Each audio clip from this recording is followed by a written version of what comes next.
Welcome to the Art of War Classic Audio Series.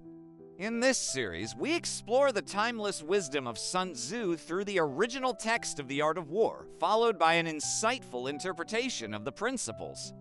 To wrap it all up, we'll share a song inspired by the teachings of this chapter. Let's dive into the world of strategy. The Art of War, Chapter 7, Maneuvering. Sun Tzu said, "In warfare, the general receives orders from the sovereign. From assembling the troops to blending them into a unified force and encamping, nothing is more challenging than maneuvering for advantageous positions. The difficulty lies in making a long, indirect route seem like the shortest and turning disadvantages into advantages. Therefore, march by an indirect path and lure the enemy with a tempting bait. This way, you may set out after him but arrive before him on the battlefield. Those who can do this understand the art of diversion. Maneuvering for advantage brings both opportunity and risk. If the entire army is mobilized for an advantage, it may arrive too late. If the army is light and forces a march, it may lose its supplies, and only a fraction will reach the destination. If the march covers 50 miles, half the army will arrive. If only 30 miles, 2/3 will arrive. An army without supplies, food, or resources will perish. A general must know the terrain and use local guides to gain the advantage of the land. War is based on deception. Move when advantageous and change tactics by dispersing or concentrating forces. Be swift like the wind, steady like the forest, fierce like fire in raids, and immovable like a mountain in defense. When hiding, be as mysterious as the clouds. When moving, fall like a thunderbolt. Divide forces to plunder the countryside, and when conquering, defend key points. Weigh the situation before making a move. Whoever understands diversion will be victorious. This is the art of maneuvering. The Book of Military Administration says, "When words cannot be heard in battle, drums and gongs are used. When soldiers cannot see each other, flags and banners are used. These signals unify the army. When the army is united, the brave cannot advance alone, nor the cowardly retreat alone. This is the art of commanding large forces. In night battles, use drums and torches. In day battles, use banners and flags to guide the troops. An army may lose its morale, and a commander can lose his confidence. In the beginning of a campaign, soldiers are eager, but as time passes, their spirits fade and thoughts turn homeward. Those who are skilled in war avoid attacking when the enemy's morale is high and strike when it is low. This is the control of the moral factor. In good order, wait for a disorderly enemy. In calm, wait for a noisy one. This is the control of the mental factor. With well-fed troops, wait for the hungry enemy." The Art of War, Chapter 7, Maneuvering, Interpretation.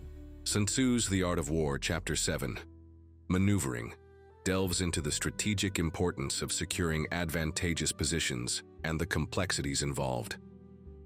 This chapter highlights the need for flexibility, adaptability, and careful consideration of both physical and psychological factors.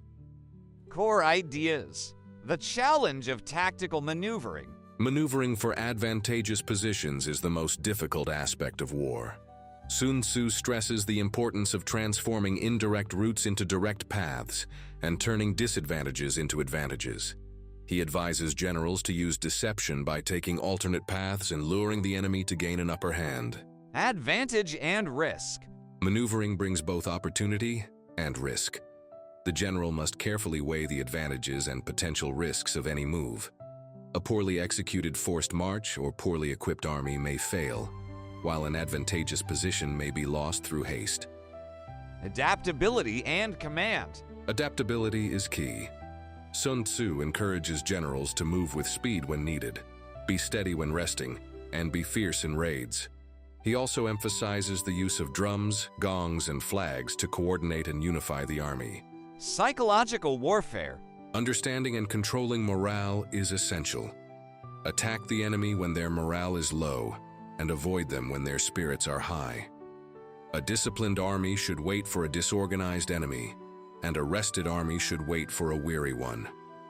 Strategic principles. Sun Tzu concludes with several strategic principles. Do not attack when the enemy holds the high ground. Do not pursue a retreating enemy, and always leave an escape route for a surrounded foe. Conclusion. Chapter 7. Maneuvering offers valuable insights into the strategic and psychological aspects of warfare. Sun Tzu's teachings on flexibility, morale, and careful planning remain relevant in modern leadership and decision-making beyond just the battlefield. Thank you for listening to The Art of War, classic audio series on China Tales. If you enjoyed this episode, please subscribe and help us share more timeless strategies. Your subscription supports us in keeping these ancient teachings alive. Finally, we've created a song inspired by this chapter. Please enjoy.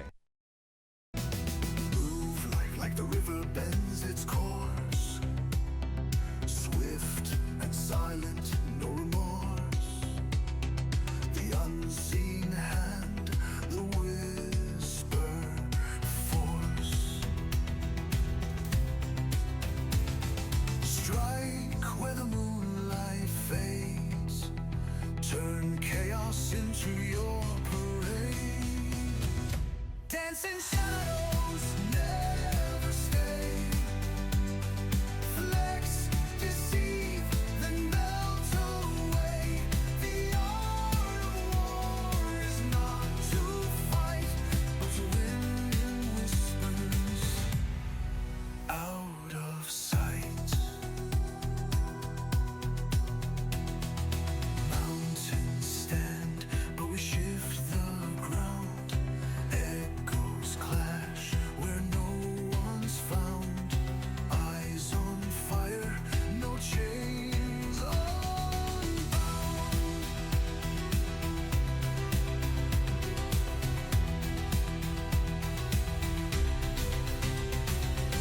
Bait the trap, let them run.